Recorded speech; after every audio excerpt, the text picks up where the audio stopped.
Hello everyone and welcome to episode 2 of the Ryan Laley Podcast. With me today I've got James and Rob joining us. Say hello, James. Hi, thanks for having us. Yes, hello as well. Do you want to introduce yourselves and what you do?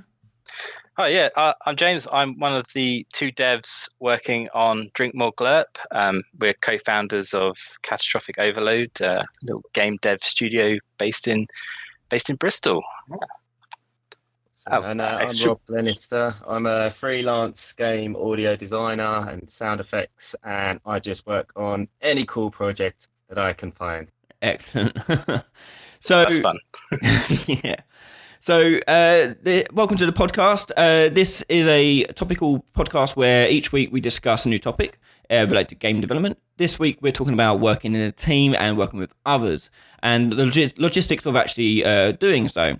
If you do have any questions related to each podcast, or any questions for us about the show, you can email the podcast at podcast@ryanlaley.com. That is podcast@ryanlaley.com.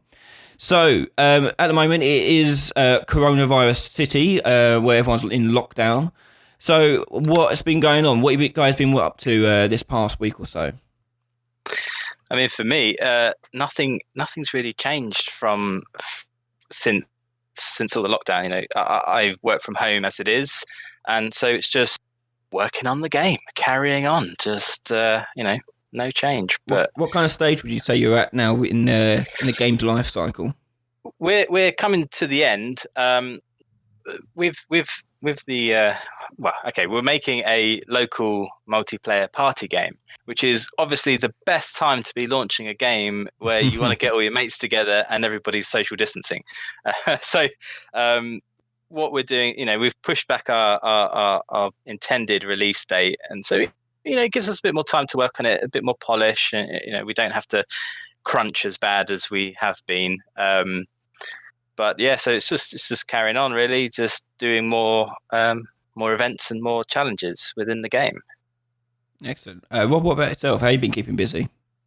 Well, I'm actually quite lucky. I've had a couple of jobs come in, which I was really kind of ready to take this time to start networking and put myself out there a bit more via the emails and the Twitters and what have you. And I was kind of quite lucky to have a couple of jobs just fall in my lap. So, and I've also just been finishing off a game called Fuzzball, which is going to be released on all the consoles and possibly Steam as well.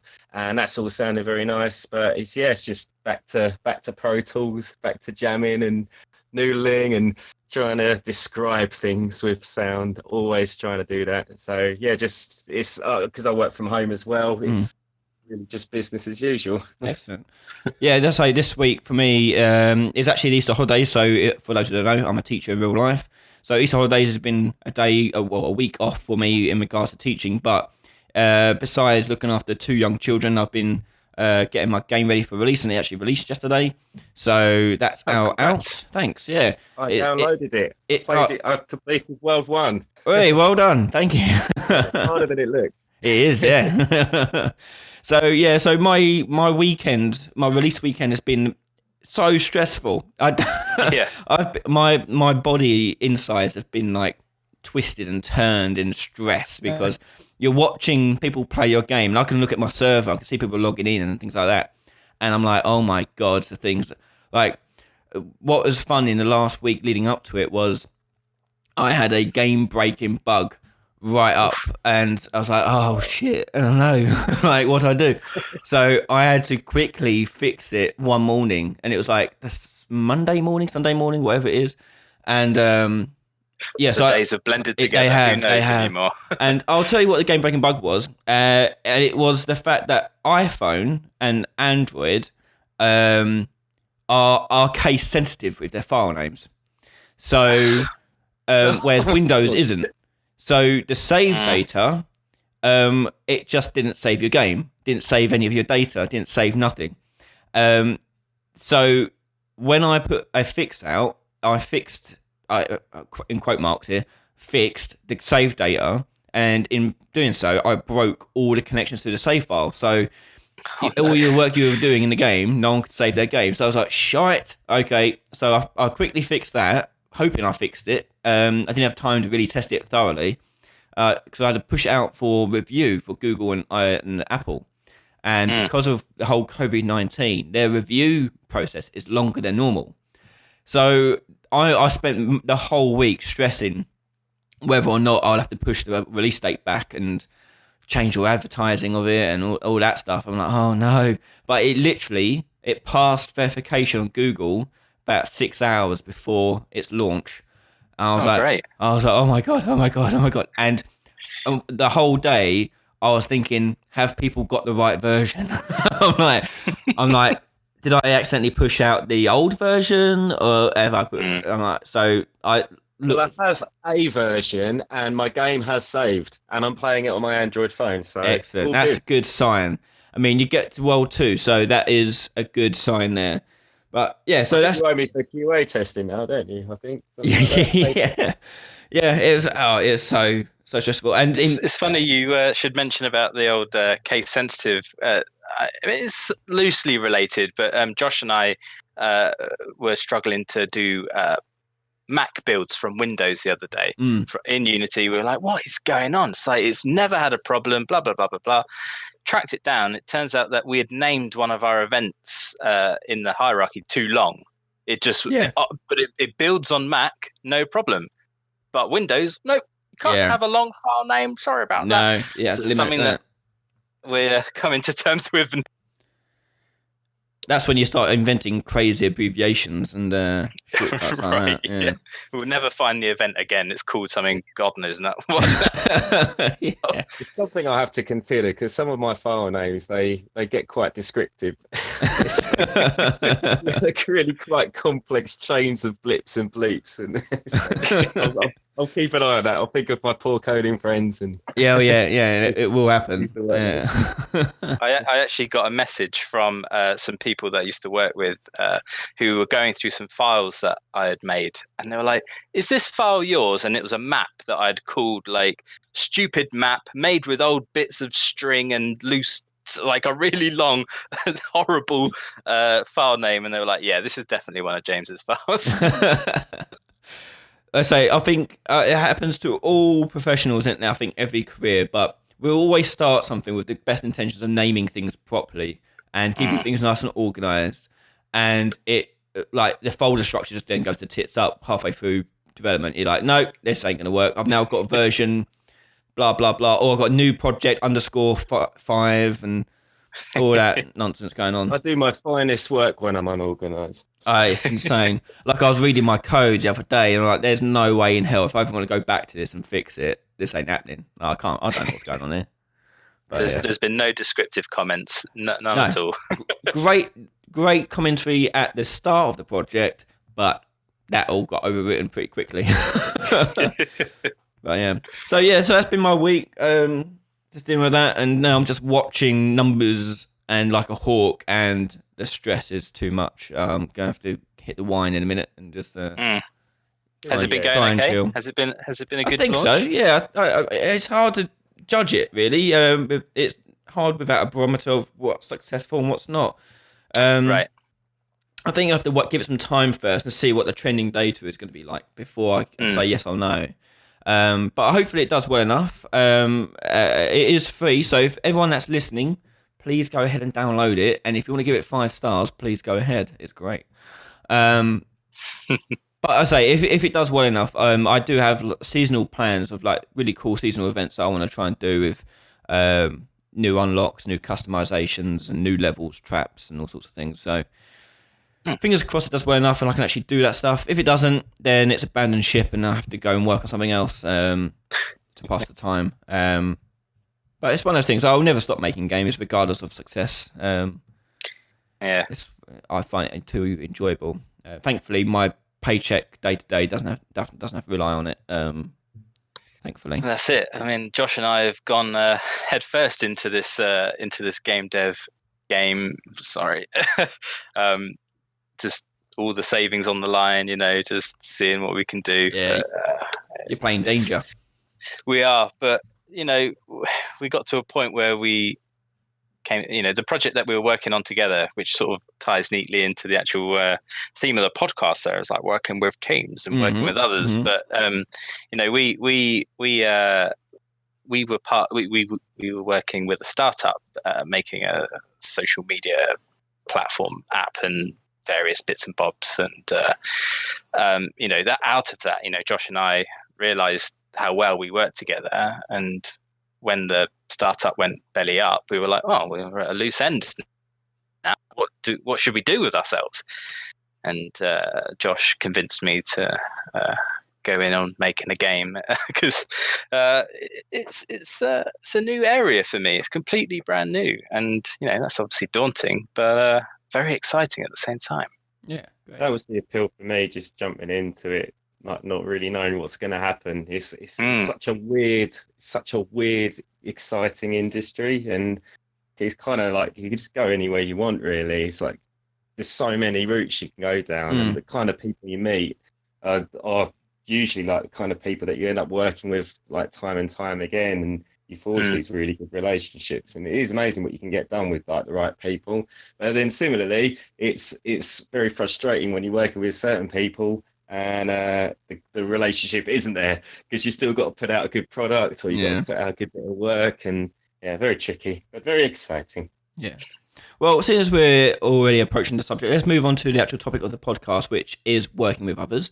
Each of us come from different attacks on this. So I'm coming from Unreal experience, especially working as an indie solo developer. So I don't have a close-knit partner that I'm working with day to day, but I do and have worked with others, freelancers and so forth, to get work in, to help me make the game and so forth. James has come in while we're working with a partner, as he's already discussed, and obviously Rob's working with various teams from all over the place. So each of us has got a different approach to this topic, and hopefully give you guys some insight into and guidance into this weird and wonderful industry in relation to working with others. So first things first, I think it's worthwhile to discuss how do we actually get started as a team. So like, what are we looking for? So James, you already mentioned that you and Josh worked together previously at a different place, and you mentioned that Josh was it Josh that had the idea for a game? And well, more that Josh very much had aspirations to make games and has made a game in the past. He did a small mobile game called I Love My Circle, a little sort of block bashing, dodging sort of touchscreen based. Move your finger around the screen to dodge the objects. Really, really cool little game. And that's sort of how Josh and I met, actually. We both went to a meetup here in Bristol where they were doing like silly, take a computer along to the pub, set it up on the big screen, and just drop into like little silly Steam games. And Josh and I got chatting, and he was like, "Oh yeah, I'm making this game." And Josh is very much code based, very maths heavy and physics heavy, and I'm graphic designer. I'm all about the design and the UI and the interactions with various bits and bobs.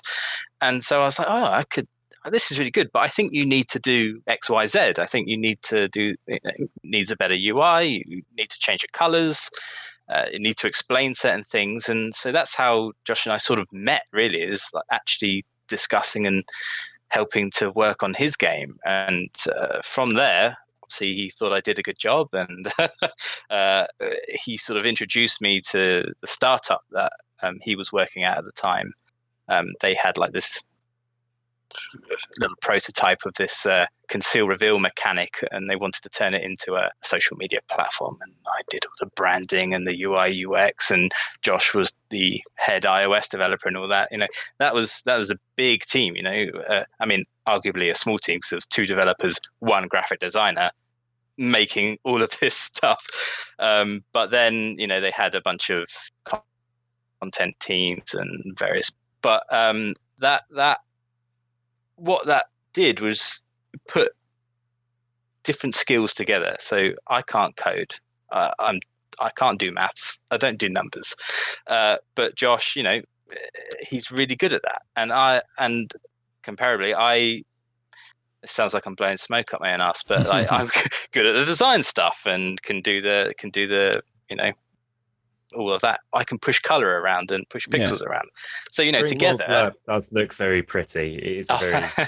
Thank you. It speaks very much speaks of your talent there. It's like, no, well, that's very kind. Thank you very much. Yeah. We went in early being like, we want a minimalist, very clean looking product. We want the super bright colors and sort of working in the idea behind the game being that a race of aliens have copied our Olympic Games but got it all slightly wrong, and from the outside they've thought it's all about the sponsorships rather than the actual events themselves. So as you play, you get modifiers which are based on fake brands that we've come up with, and they'll give you like various modifiers like low gravity or laser hands, or you might get handcuffed, you might have a giant blob body all of a sudden. You know, we've got loads of them and loads of events, and that sort of luckily played up to my skills of branding and design, as well as being a physics game works with Josh's core skills. So, you know, in terms of the team, you know, as a unit, we enhance each other's output, because, you know, I can't do what he does and he can't do what I do. So that works really well together. When you started getting together to put this game together, did the game come first before your team up, or did the team up sort of inspire where the direction of the game go? There's definitely team up first. We were like, we want to make a game together. We've got some time now. The startup project's come to an end. What do we do with ourselves? It's like, okay, well, we've saved a bit of money. You know, we're sort of tired of our respective fields. You know, and so we sort of took the plunge at that point. We're like, we want to make a game. We know that we like local multiplayer. It's how we met. It's what we like playing. It's what we think there needs to be more of in the world. Well, there did. We'll come back to that argument, I think, at another date. But it was all about the team first. We got together and then decided what we wanted to make just through brainstorming. Really, we sort of just came up with an idea. Lots of prototyping. Yeah. Rob, you're a freelance audio designer, so where do you find your work? Where do you go for that? Well, it could come from just like the weirdest places. Like the biggest source of work initially was just telling every single person that I've ever met my whole life that I'm an audio designer now and I'm going to do games. I just told everyone, and then initially I'd start doing like work for students on their final major projects if they're doing like game design courses and things like that, just to build up my portfolio. But now it's I get work through Twitter. I got work through Newgrounds the other day, which I thought was really that's still going. Old school. I just go, it's still going, and apparently it works. So you can whack your portfolio on there. But my biggest success comes from networking and, you know, going to expos like EGX and Res and places like that. So I actually played Drink More Glurp at Res event. I think it was awesome. I loved it straight away. It's quite hard. It's quite daunting to sort of go to be a freelancer because you're kind of like desperate to find a team that you can work really well with. But the reason it works better for me as a freelance is because what I do is specialist, and I know that what I can bring to a project, you know, the reason I get paid to do it is because, you know, I've got the skills in it, and I've got the unique opportunity to really kind of take a project and just solely think about the one element of it, which will be the sound, which will be the music. And I think it's like it's interesting because when you're making a game, there's so much you got to do. It's like I kind of like to take the pressure off a bit. It's just like, don't worry, like whatever you think of, no matter how silly or stupid, I can make it happen somehow. And it's good to have someone with like you were saying, the different skills does bring it together, and it does take it somewhere else. You know, it does make it better and stuff. So. In terms of what I do just try and get out there, speak to as many people as possible. But once the work's going, I do just kind of sit at home, get on and do it. I've had a few opportunities where I can go to an office and meet the animators and the designers, and that really adds another level to it, because when you've got so many different people immersed in the game, ultimately they're all on the same page, and they all want they've got a story to tell, they've got a feeling that they want to try and create, and whatever bit you add to the game, whichever element, it's all got to be cohesive. And as long as you hold on to like that story, that feeling, who is the player, what do they want, how do you want them to feel, as long as every single person doesn't lose sight of that, you generally get to a point at the end where, wow, this is exactly what we were going for and stuff. So my job's to kind of really to just try and make that kind of talking about it easier, and then give them like immediate kind of work based on the weird things they can say. So yeah, I don't really know what I was saying, but I do just go out there and just try and build these relationships as a rule. So yeah, my experience with working with others is mostly freelance work. Because I work on my own, I will rely on other people to help me out. So in the last episode of the podcast, we already mentioned the use of Fiverr as a great resource if you are looking for cheap and good labour. Well, varied labour. There are good and bad on there, but I think if you look well enough, there are some good labour on there. And so I mentioned this last time, but I had for Blob there was some artwork that was holding me back from completing the work. 'Cause I'm not an artist really, so there were 4 pieces of key art that I just couldn't do. I was trying to learn how to do it better, make it look better, but it felt like the time I was spending learning something new was longer than me actually. It wasn't worth that time investment. So I realized, okay, how much am I willing to actually just pay for this? And I went on Fiverr and I found a great artist, Marina. Marina, I can't remember how her name is spelled, but she helped me out massively. I sent her some concept art, and she came back within a week these 4 pieces of artwork, which really helped me out. And yeah, it didn't cost me an arm and a leg. It was quite relatively cheap for the quality that I got. It was excellent. So there are websites out there. I think that's one thing you can do to make yourself really valuable, is just get work done quickly to a high level. But it's the speed. If you can just do like just a load of work really quickly, that is really useful, because it gives you a lot of time to look at the work and dissect it and break it down. And sometimes you get it right first time, but often. Oh yeah. She was offering revisions and things like that, but they didn't need it. It was great. It was exactly what I had pictured in my mind. So it was like amazing, brilliant. And I actually went back to her again, because I think that's important to realize, and I'm sure you can attest as well. But when you do a good job, people will come back to you. Do you find that you've had like repeat customers because of your experience working with them?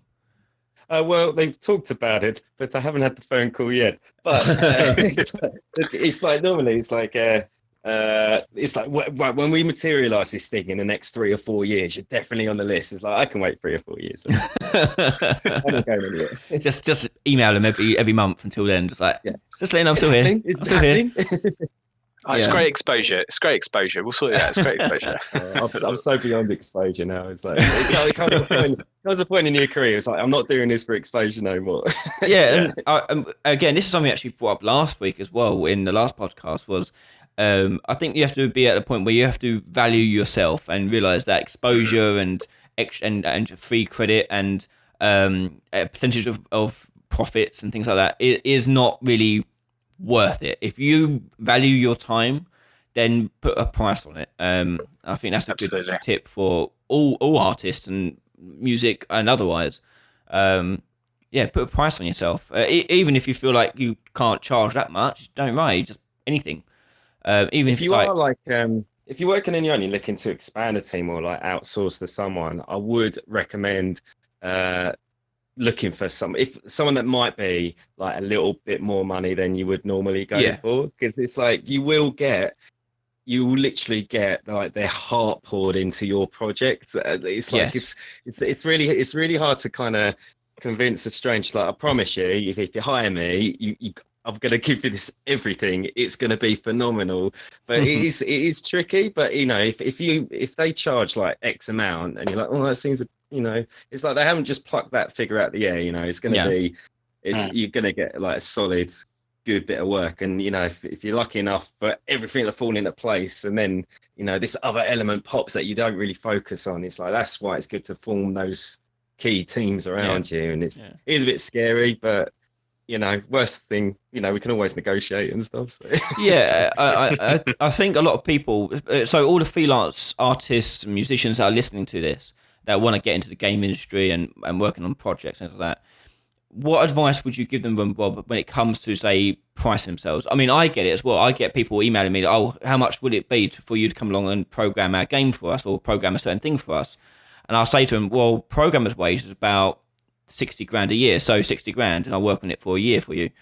And they're like, oh, well, well, yeah, you're asking someone to make a whole game for you, like, it ain't going to be cheap.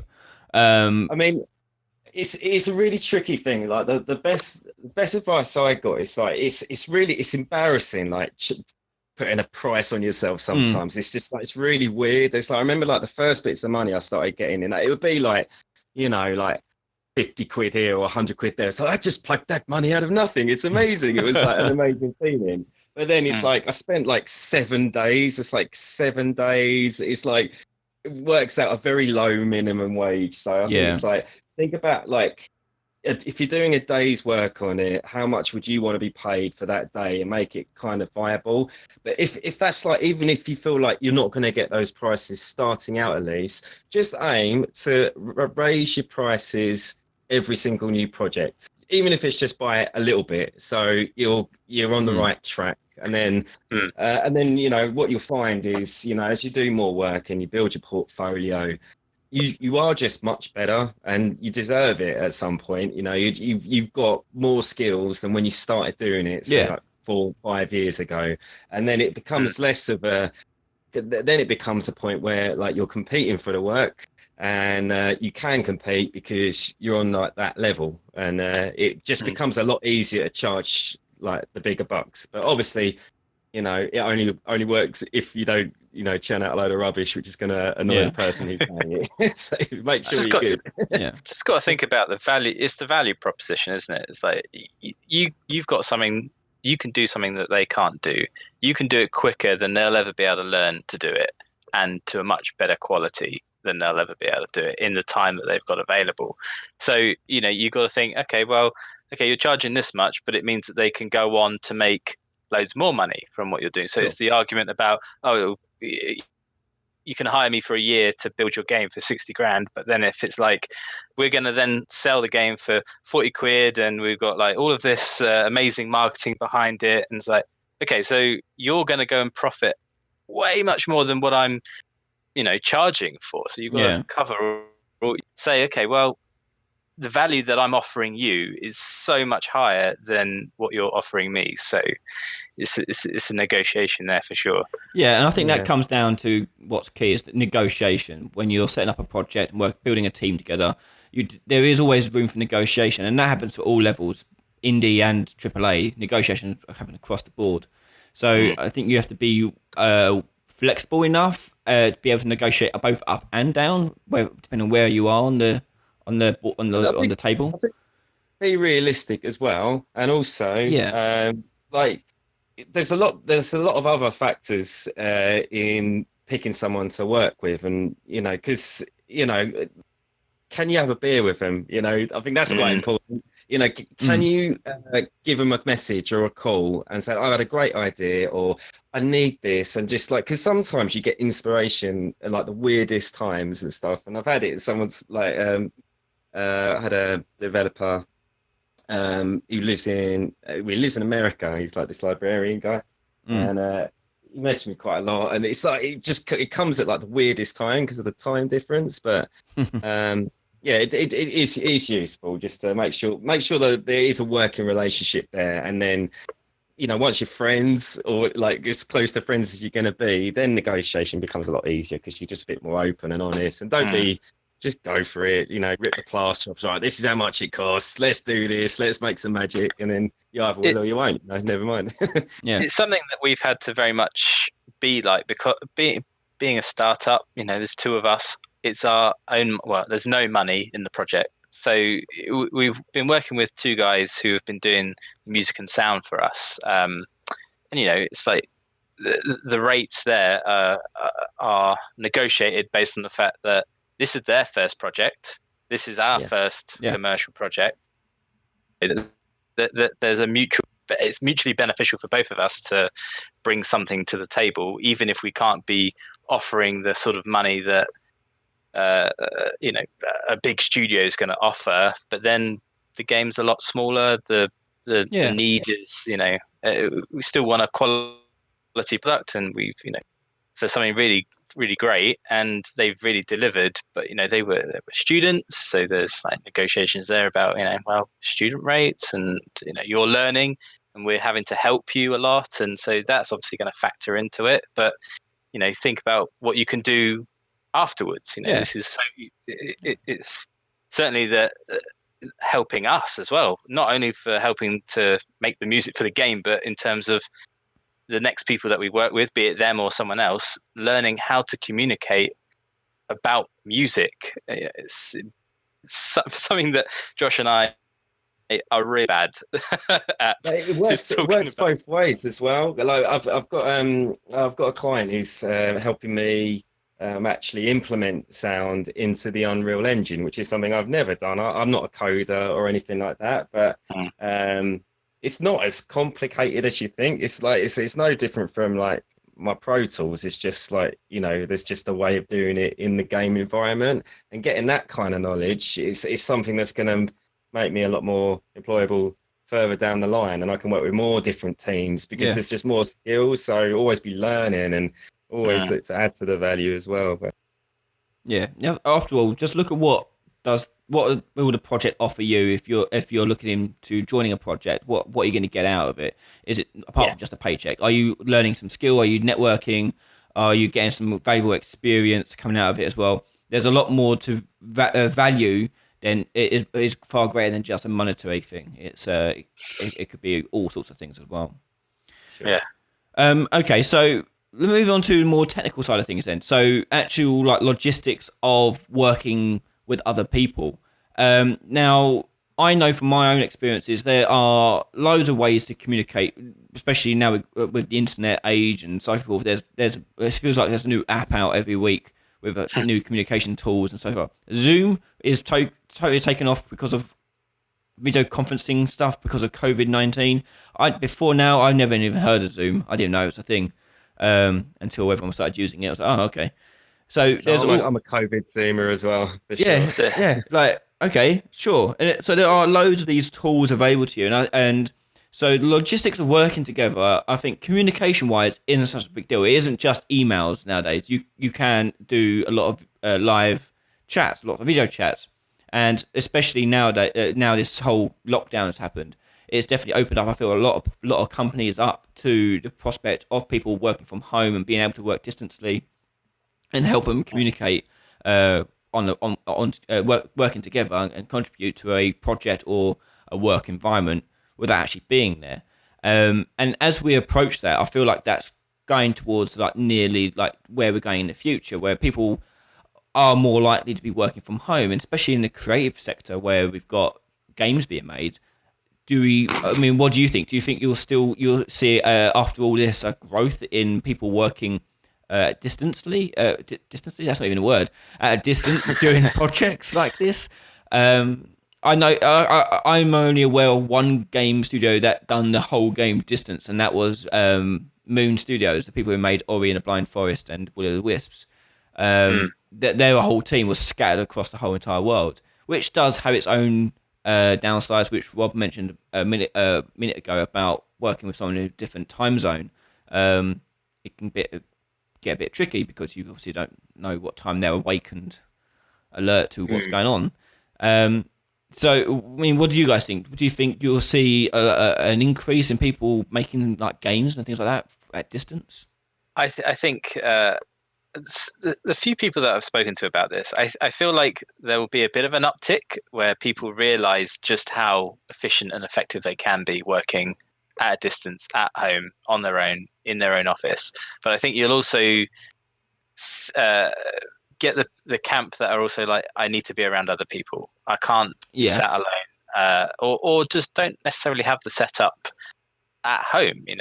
I personally, this is coming from someone that's worked at home on their own for the past 4 or 5 years. I really like being around other people when I'm working. I like being in a studio environment to, shoot the shit, and just the ability to just quickly chat about and solve a problem. And since we our game, we partnered with the Yogscast, who are publishing our game, and once a week I go into, or did go into, those offices, and there's the other devs around there, so it's awesome to be able to chat to other devs and talk about their projects and talk to the publishers about what's going on marketing wise or whatever. And then I've got the best of both worlds, because then I can go, okay, well, if I now need quiet, or if I want to go and have my own space, I can. And my partner, Emily, works from home, so we've got a shared office together. So I guess you could say I'm not completely on my own, but we're both heads down, headphones in, working away. So it's effectively working on your own. But then I really do think you're going to get so many people craving being back in that environment. But it doesn't mean that it doesn't work remotely. It obviously does, but it's preference, isn't it? If you're lucky enough to be close to one another, then why not? If you've got the space, if you can afford, the thing is, a lot of people can't afford the space. It's just they don't have that luxury, But if you've got to deal with someone, if you've got to deal with a publisher, you've got space, or if there's a local, co-working space that are reasonably paid, cost a reasonable amount, why not? I think if you can, great. If you don't want to work like that, you don't have to. Yeah, sounds fair. So Rob, how do you I'm guessing you work from home, or do you have a studio where you go to work, or how does that work for you? I've got my home studio at my home, and it's built exactly how I like it, and it's just a really cool space, and it's just practically that's just done. Yeah, I would assume that being a musician, having your kit set up the way you want it saves you a lot of time. You'd have to go to the studio and set up all new instruments or new computers and all that stuff to your own preferences. I'm assuming this, saying I have no experience with music whatsoever. Well, there's lots of different ways you can create music, and I've started working in MIDI, so it's literally just typing in commands, picking instruments, and I can actually do that anyway. I can do it on a laptop. It's good for games jams and things like that.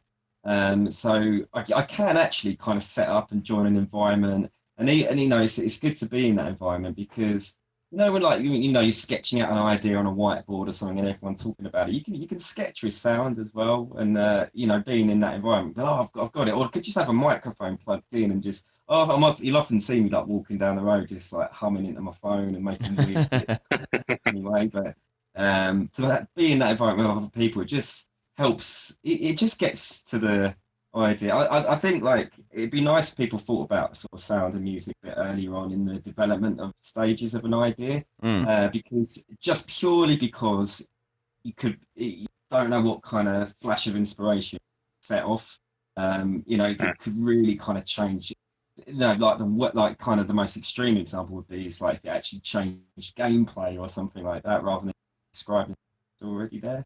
But quite happy working from home. If I'm getting involved, I'm speaking to clients, and they're like, "Oh, we've got a lot of money potentially coming in, and if it comes in, we'll set you up." We're like, "Yeah." See how the funding goes, and then comes to typically, I'm just making the sound, sending it off, and then I just try and get and see them. Game I did, that Fuzzball game I said, they actually set up at EGX. It was good to meet the whole team there, rather than just sort of the people I've met them at like a kind of a meeting beforehand anyway, but to see the whole team like showing their game and all the kids playing it and loving it and stuff, it's that left me walking away so inspired for the next thing. I have more ideas, and it's the biggest kind of battle for me working from home is just getting inspired to do the best stuff, because if you hit a bit of a block, you've got to undo the block as quick as you can. Sometimes just having a chat with someone, it undoes it immediately. It often does. So that's the one to hold back from. But it works. that's something that I feel really lucky for having Josh. I have got that person that I can go, oh, I'm struggling with this. How about this? I've got someone that I can chat ideas through, and vice versa. We've solved a lot of problems just by having a chat and just talking about it, asking the silly questions. I wonder, like, how much better it is for you two, because you come from two different backgrounds as well. I bet you get to more creative, interesting solutions because you've got two different types of brain on the task. I would absolutely agree. Yeah. I mean, the amount of times that I've asked a really dumb question that's gone, oh, yeah, no, we can't do that, but it's made me think of this, and then that's obviously led to solving the problem. And then vice versa, where Josh will be like, well, why can't we do that? And I'll be like, yeah, okay, yeah, sure. We hold each other accountable. There's no getting away with, oh, this is good enough. We both strive not to be like that ourselves, but sometimes you can't see the woods through the trees, and you've got someone going, oh, what about this? And you sort of lead each other down different paths, and I think that's what's really valuable, in my opinion, about having a teammate, is that you've got someone there that can, one, hold you accountable if you're having an off day, or you're not feeling it. They can be like, oh, what about help you problem solve, but also that you, as you say, coming from different backgrounds, we can troubleshoot in interesting and different ways, which is really valuable. Or create more work. Yeah. It's like 100% of the time it creates more work. So working on my own, it is a lot. Obviously, I don't have that immediate person I can bounce ideas off of, or get feedback on, or just brainstorm with. But because I have another job in my everyday life, I teach students. So a lot of the time I'll just show my students, like, what do you guys think of this? And just get general feedback. And obviously I understand not everyone's going to have a classroom of students they can ask, but what is important, I think, is just talking to people and showing other people. Ideally, you want to be showing people that are at least knowledgeable about what you're making, I think would help, because then they can communicate back to you exactly what they think needs to be improved, tweaked, and so forth, rather than showing like your mum and dad who are like, oh, it looks amazing. And like, well, of course you would say that. And I think there's a tendency for a lot of people to only show their work to their closest relatives, for example, the people who aren't going to give them the perspective they need. So I feel like if you're going into a project solo, you need to be okay with the fact of showing your work off to complete strangers, right. Strangers that are of similar interests or similar fields of expertise with you. This is why things like exhibitions like EGX is really great to go to, because you're surrounded by other developers, so you can actually just show your work off to other developers, like kind of get your eyeballs on this, and just get some feedback, and they can then point you into the right direction or different direction and give you some guidance in that regard. So working from home is great if you don't have children. If you have 2 children like I do, working from home means I don't start work until 9-10 o'clock at night, and I don't finish until 2-3 o'clock in the morning, and I get up again every day. I'm the children in my house. It's just me. Yeah, see that you guys have got it made. Yeah, you don't know how lucky you are. I have to wait till they're asleep, and when they're still asleep, I still get interrupted by them. So it is definitely a lot harder if you start having if you have a family and you're working from home with that family. It is difficult. That's why a lot of people do have like little office rooms where they can deadbolt the door, kick the wife out, kick the kids out, and focus on just work. I'm quite lucky here. Like, I mean, we rent this flat, but it's got the second bedroom, which is the pseudo office, and we can shut the door on it, and that's it for the day. I can go think about other things, but excellent. Not everyone's lucky enough to do that. No, obviously not. Okay, so that'll do for our topic discussion. We're going to move into the email segment of the show. So let's head off into emails. So if you want to email the show, you can email the show at podcast@ryanlaley.com. That is podcast@ryanlaley.com. And each week, I say we have a topic, and you can email in ahead of time with questions regarding that topic. So we've got 2 emails in this week regarding working with teams and working with others. The first question I'll read out, and that is from Lucas Bugucci. I'm sorry if I pronounced your name wrong. I am terrible with names, but Lucas is asking, how do the professional studios collaborate on one Unreal project when there's more than 5 people working on it?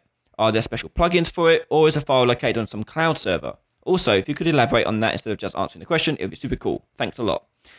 So, I'll answer this with Unreal, and then if James, if you've got any specific response for Unity, you can chip in some Unity response there. So, Unreal, you can't do. Well, first of all, let's break it down. So, ideally, what you want to do is obviously separate your team's job roles up. So, ideally, you would have like an art department or an art person, then programming, engine people, tools, audio, so on and so forth. You break out the roles such and such. Now, obviously, art do not necessarily have to interact with the actual Unreal project files directly, because they're mostly making artwork in some other piece of software, like be it Maya, Photoshop, or whatever it may be.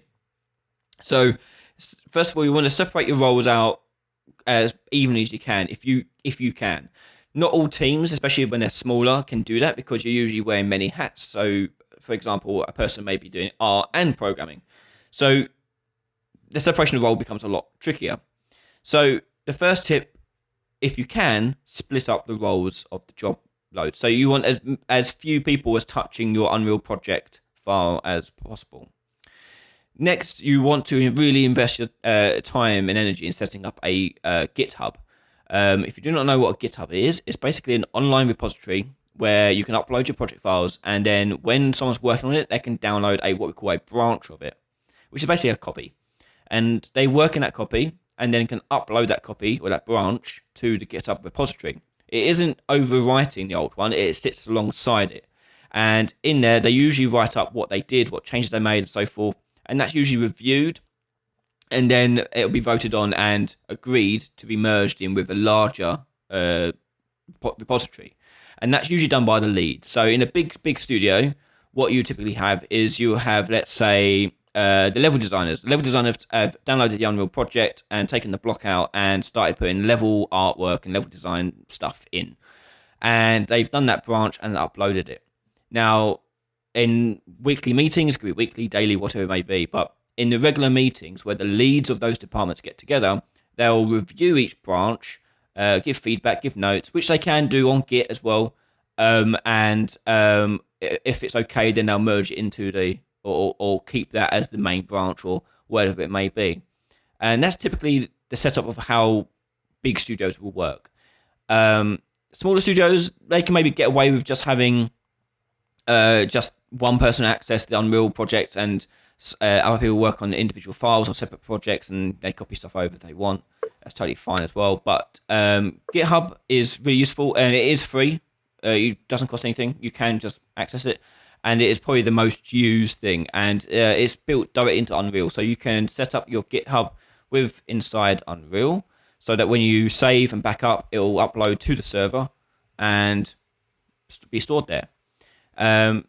That's how Unreal works. If you're going into a studio, they may have a slightly different setup, and they usually will have it stored on a local server. So rather than stored in the cloud on Git, which is a public domain thing, they'll be probably stored in a local server room where they can then download those files to work on. And every engine that does have its slight differences and how it works and how you download it. I remember a story going back about Destiny 1 that when Bungie will work, it's a custom engine, when they were working on it, it took so long to download the files that it made it really difficult to work on, because if they want to make a change to a map, they would have to download the files overnight, to work on it the next day. It was that ridiculous. It would download so many resources just to access the map. And I think they fixed that with Destiny 2. I'm not too sure. I haven't heard anything. But hopefully that's something they would have fixed behind the scenes. So that's typically how it works. And also inside Unreal, there are some tools in there that are built in to help you in making stuff. So things like level streaming and world composition. Those things go in hand in hand really well with people working together on a single project.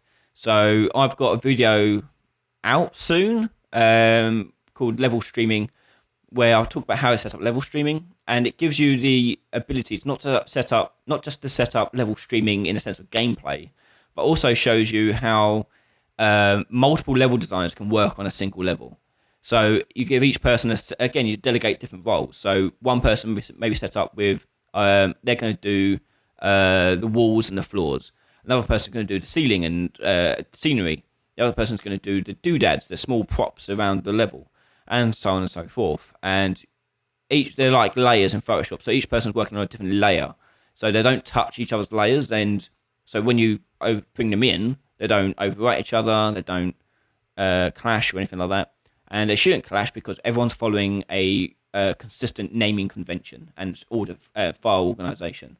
And it comes essential when you're working on a massive project. So if you're working in a AAA studio, you will be expected to work to a naming convention and organization strategy.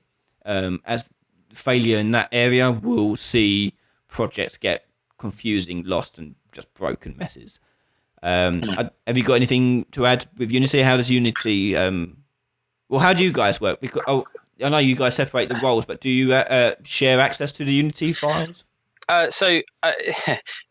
Something that's quite interesting. So I totally agree. Git, that's the way to go. We didn't do that at the start, and we left because when we started, I wasn't really touching the project at all. I was doing all the art stuff. I would be sent the project by Josh. We would upload it to Slack. I'd download it. I'd test it. I'd make my comments. I would, then what am I trying to say here? So what has bitten us in the arse now is that as I've learned more Unity, or as the project has grown and I've taken on more responsibility in terms of implementation, we're now in a situation where we're like, we wish we'd done Git. Oh my God, do we wish we'd done Git? But what we do is that if I do any work in the project, Unity, you can export a package. So if I've, let's say, amended the level design, I can take that scene, I'll export that package, and then give it to Josh and say, import that in. What that means is that we need to be really hot on keeping track of everything that we're doing. And we use Trello, which is free, and we use that to track what is in our to-do list, what each person is responsible for. And, if we've uploaded new things, we'll make the comments in there and be like, here's a new package, make sure you import this, this, this, and this, that kind of thing. And, we chat every day. We're lucky that the sort of size of the project, because it's only two of us and we're, chat and the sort of things that we're affecting are quite discreet in the way that we've done the project. I can work on a scene, or I can work on a brand, or I can work on a menu, and they're all very much in their discrete little chunks. I don't then need to send the whole project back. I can just send those little sections. So wish we'd done Git. We don't do Git. We export packages and swap packages to each other.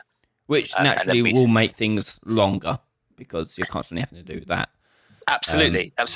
And God forbid you had like a team size of like, say, 10 people, then it would get quite...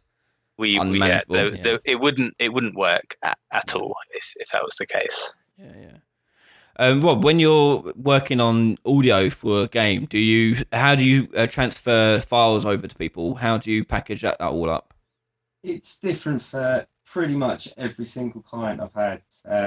With Buzzball, they built that in Unity, and they were kind enough to actually just kind of make a build for me that I could just upload my sound into, and then play the game, see what it sounded like, and then if I wanted to change it, I could just take the sound out and put it in. So it was kind of like specifically built for exactly what I was doing. So that was kind of smart on their part, because it let me, without them having to keep sending over the same thing, because ultimately I've got a check sounds that I need to get right.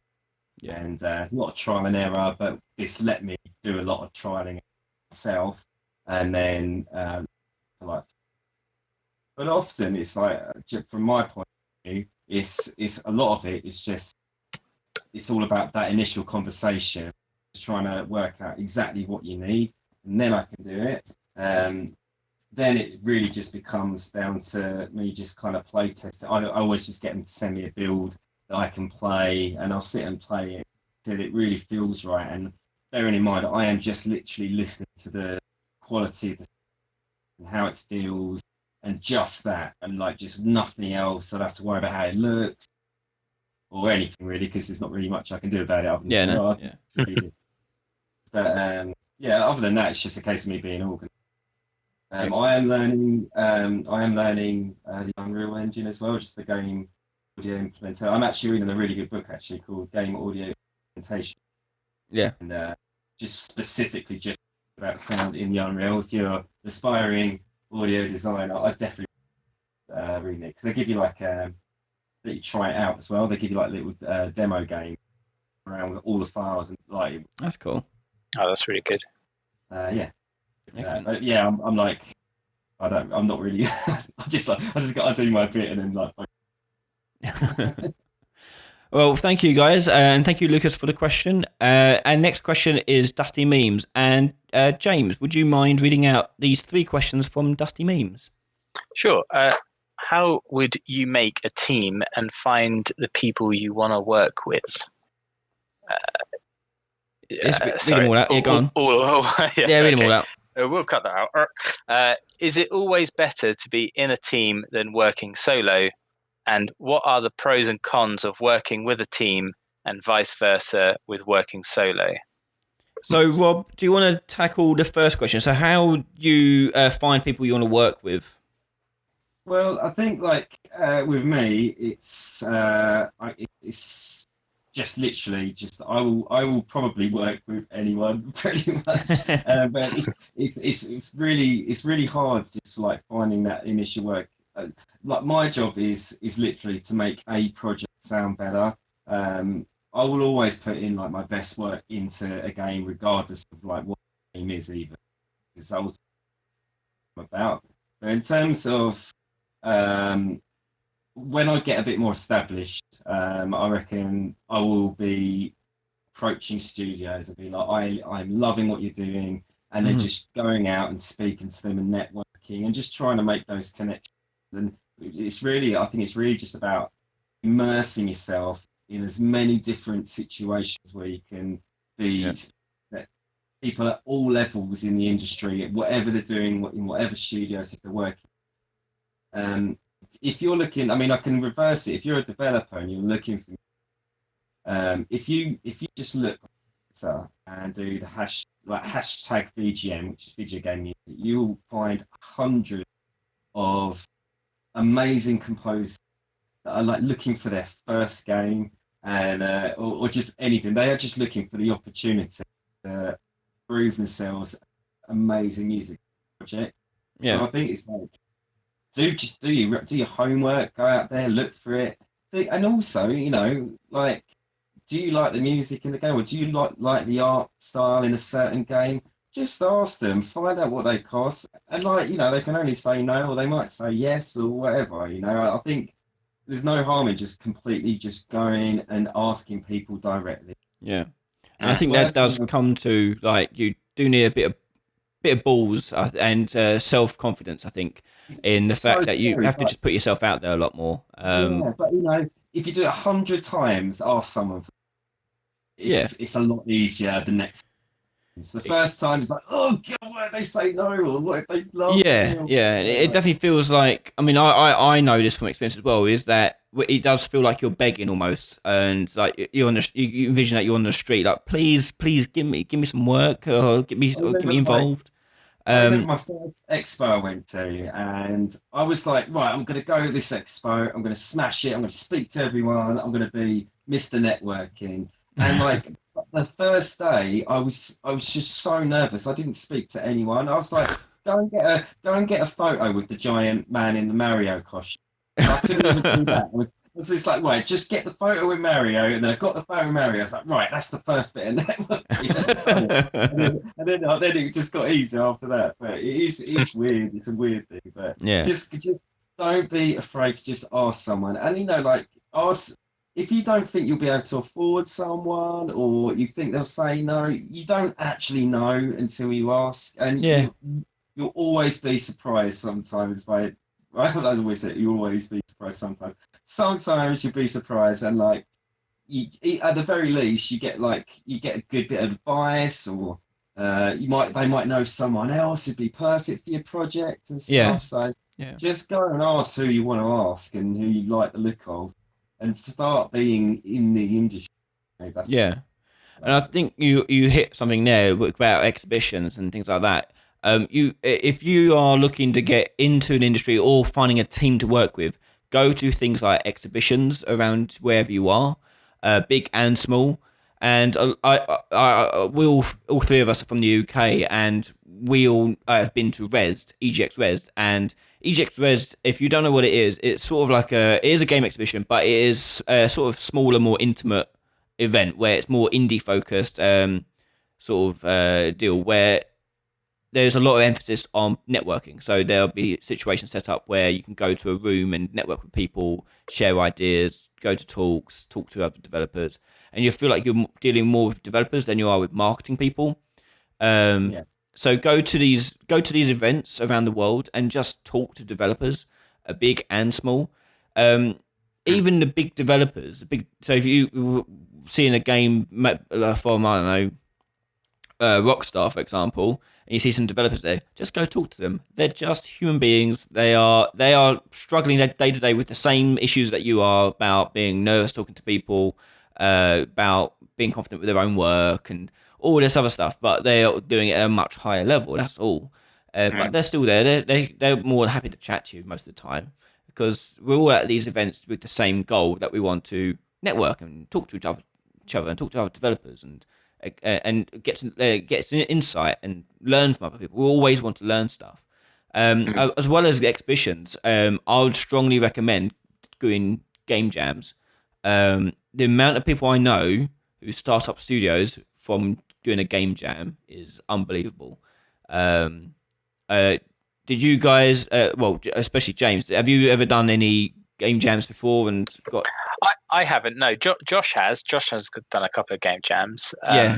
But it's something that I'd be really interested in trying for sure. I love the idea of having a really set deadline, and you've got 48 hours, 72 hours to do this, and it sort of really focuses you to have to be creative in a really short space of time. But I haven't done one yet, but I probably will.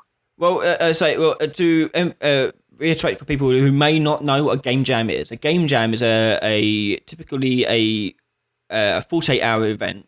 It does vary in different time lengths, but for games, it's usually 48 hours. And you have to work together or work on your own, whatever you want to do, to make a game to a particular theme. They're done online, and there's always something going on online, game jam related. But I would always, if you can, go to a physical location game jam. Students at university often have these events at universities, and they usually involve like lock-ins, where you stay in overnight, get beers and pizzas in, and just make a game over 48 hours. The game is usually crap. It doesn't work, and it's usually buggy as hell. But that's not the point of it. The point of it is to stretch yourself and challenge yourself and meet other people. And I know so many people who have met up for a game jam and just continued working on either that game or started a new project working together. It's a great stirring pot of people. And what's really nice about that game jam is... Sorry, what was that? I was just saying, good experience working in a team. It is. Because you're forced to work together in a really high stress situation where you've got 48 hours to make a game. And every game developer will tell you that games take a lot longer than 48 hours. So your stress levels go through the roof. Your alcohol consumption goes through the roof. And it's a good old time. So go to exhibitions, talk to people, network with people, use hashtags, and get talking to people. Find people on Reddit, forums, Twitter. There's loads of developers out there and really interested developers in trying to get their first game out, especially if they're just graduated. So loads of people out there. I would say look for any meetups as well. If someone's running sort of a game dev sort of get together, certainly in Bristol, we're very lucky that we've got the Bristol Games Hub here that do a meetup once a month, the antisocial, where chat to people and talk about games. That's actually how we met Miguel and then subsequently Dom, who are doing the sound and music is at the Games Hub, and it's exactly right. They came up to us. They played our very early prototype at that point. They listened to our very early prototype music, and they were like, "This is crap." they had the balls to be like, "This music's crap. We could do a better job for that for you." And that's how we got to chatting, and that's how we were like, "Yeah, we like this. We would like to work together." That's how it all came together. So yeah. So question 2 from Dusty Memes is it always better to be in a team than working solo?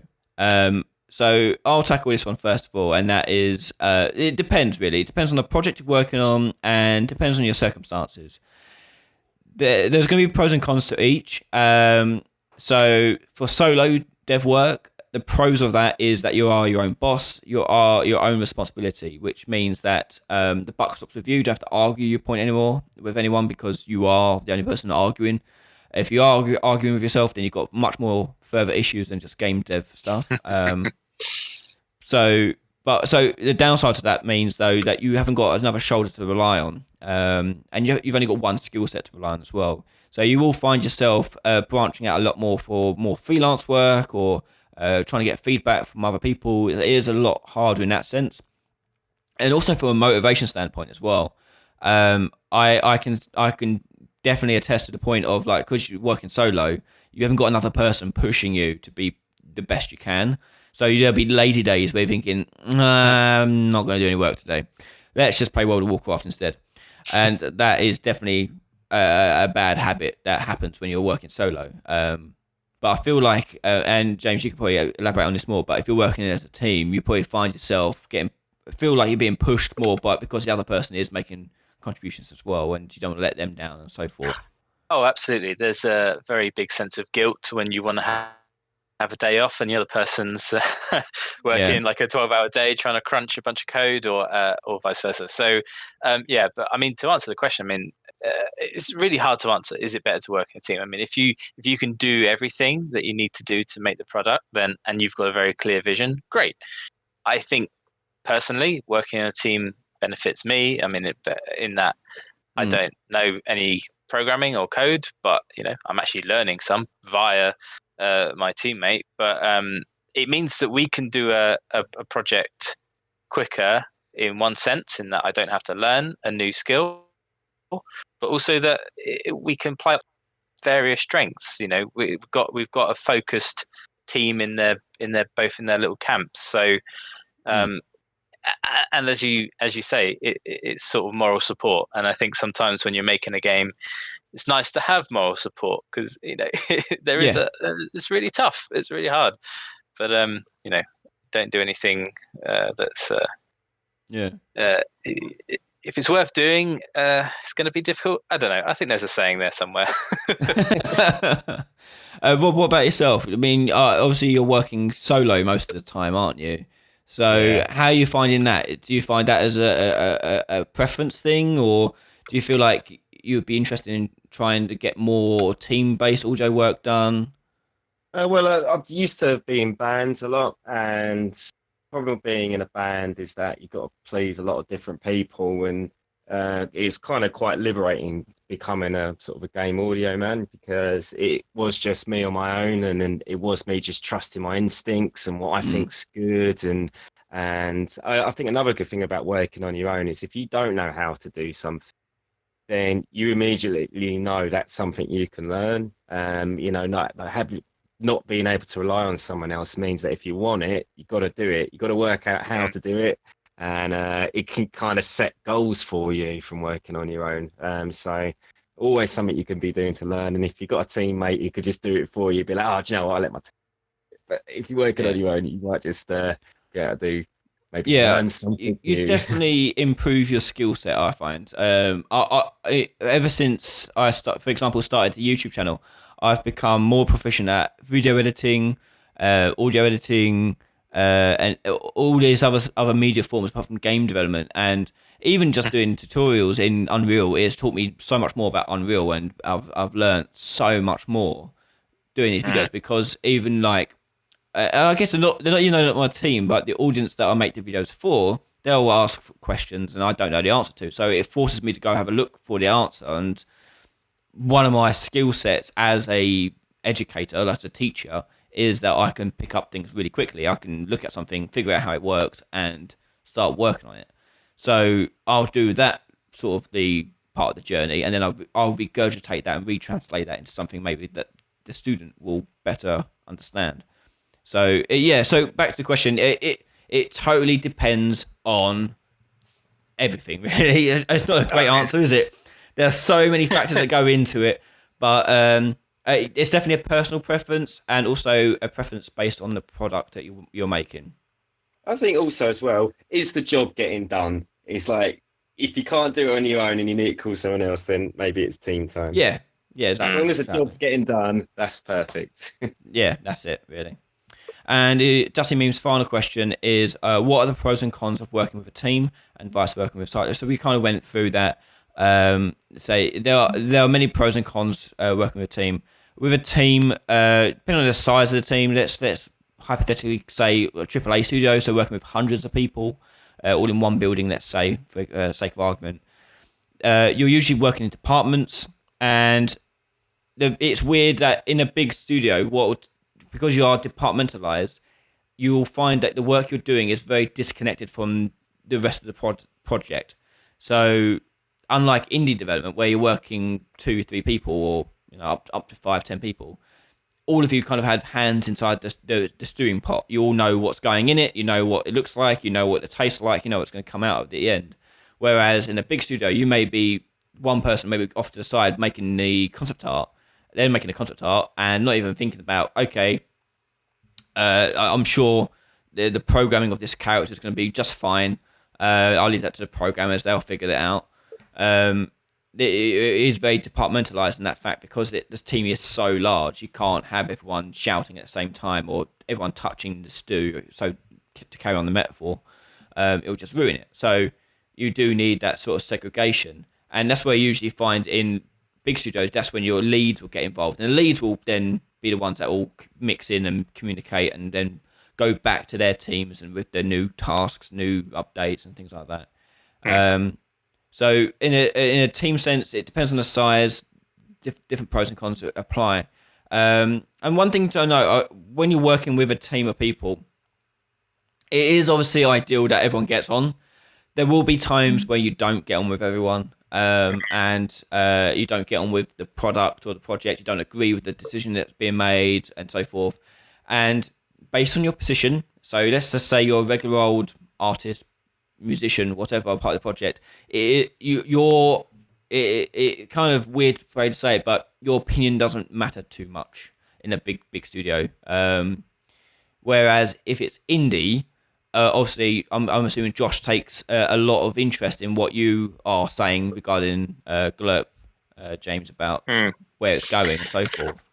I mean, between the two of us, we're both responsible for the design of the game. I don't think it's easy enough to say this one person's responsible for this and this person's responsible for this in terms of the idea and the concepting and the decision making. The only portioned out stew is all I can think about at the moment. But the only compartmentalized things are, very specific tasks that we do related to the art and the code. But they come back together, and it's like we each have comment on what each other on what we're doing. But the pros of that is we can go off, we can do our thing, and come back, and then we discuss. The con is when if there's ever a disagreement. And I must say that we've been really lucky, over the course of the project, that we've 99% of the time seen eye to eye on everything. We've had a very clear vision between us, and if you've got a big team, that's when you'd have things like your game design document, which I don't know if that's a bit old hat these days, but as in you might have your mission statement or what are you actually striving for. You're going to record and make everything clear in written word what you're striving to create, and you've got to make sure what you're doing goes back to that. Obviously that can change as the project evolves, but you have to have that core thing that you're coming back to. And for Josh and I, we've had very set core things that we've wanted to achieve, and we've stuck to that really, really well.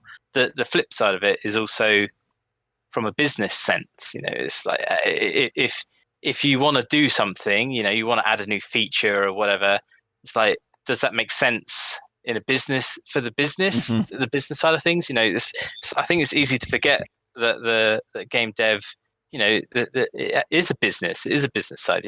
Is this going to actually succeed? And can you make enough to make the next game and things like that? So, when you've got when you're on your own, you've got a very singular focus, great. When you've got the team, you've got to make sure that you're actually running the business. You've got to make sure you've got all these other things as well that you've got to think about. So that's where that team sort of sense comes together and can, help elevate the project.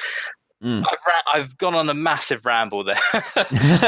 No, it's fun. But I guess what I'm saying is that I think the pros are sort of much of the same. Like say you can make more when you're in a team, potentially, unless it's all about speed, really, obviously. But the cons are: do you get on? Can you run the business together? Can you make decisions that benefit the business and benefit the and if you don't see eye to eye, how to resolve that? And a lot of the time that comes down to testing, showing other people, getting additional feedback outside of just the two of you or the three of you or the five of you. It's all about, play testing and things like that. I think that that game design, I love a good game design book. It's like when I've got a team that explaining exactly what the spirit of the game is, who is it aimed at, and everything like that is spelled out. And as long as that goes across the whole team, then the team works very well. As long as it's just communicated. Yeah. Well, that's it for emails. So thank you for Dusty Memes and Lucas Bugucci. I'm gonna assume it's Bugucci. Thank you guys for emailing in your questions. Next week's topic is all about the wall and overcoming that wall when you hit it. If you don't know what I mean by the wall, it is the point of development of a product or project where you are losing motivation or basically your steam to go ahead and finish off the project. So what's it like to hit that wall, personal experiences and overcoming it? If you have any personal experiences you want to share or have any questions you want to ask about overcoming the wall, email the show at podcast@ryanlaley.com. That is podcast@ryanlaley.com. And that brings us to the close of our show. I want to say a big thank you for James and Rob for joining us today. Thank you, guys. Oh, thanks for having me. It's great fun. Yeah, good. Excellent. Don't forget to subscribe to the podcast. And do you want to last minute pitch your games that project you're working on? I'll go first. My Blob is out. You can download Blob on iOS and Android. It is a free download. Give it to your heart content. Share it to all your family. It's a little puzzle game where you slide around the maze. I will be doing some videos on it and talks about where I got inspired from, where it all come from, and the challenges. And next week's show, I'll be talking about my wall when it came to making Blob. But yes, please go check it out. It is on iOS and Android and available now for free. James? So you can check out a game that I'm working on, Drink More Glurp. It's up on Steam to wishlist. So if you want to play a silly physics party game, go to Steam and give us a wish list. That would really help us out. Or if you want to find out more about the project or what we're up to, you can follow us on Twitter and Instagram at Drink More Glurp.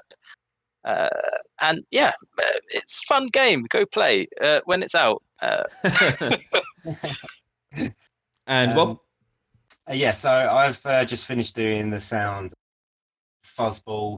It's another party game, really. Little animal balls bashing around, chaos and shoes. It's mental. My bit's done. So as soon as they finish their bit, go and get it on Xbox and PlayStation and Switch.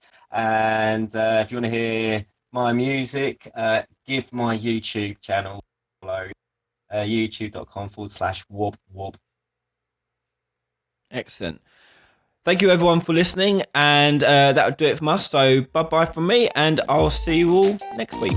Bye. Cheers.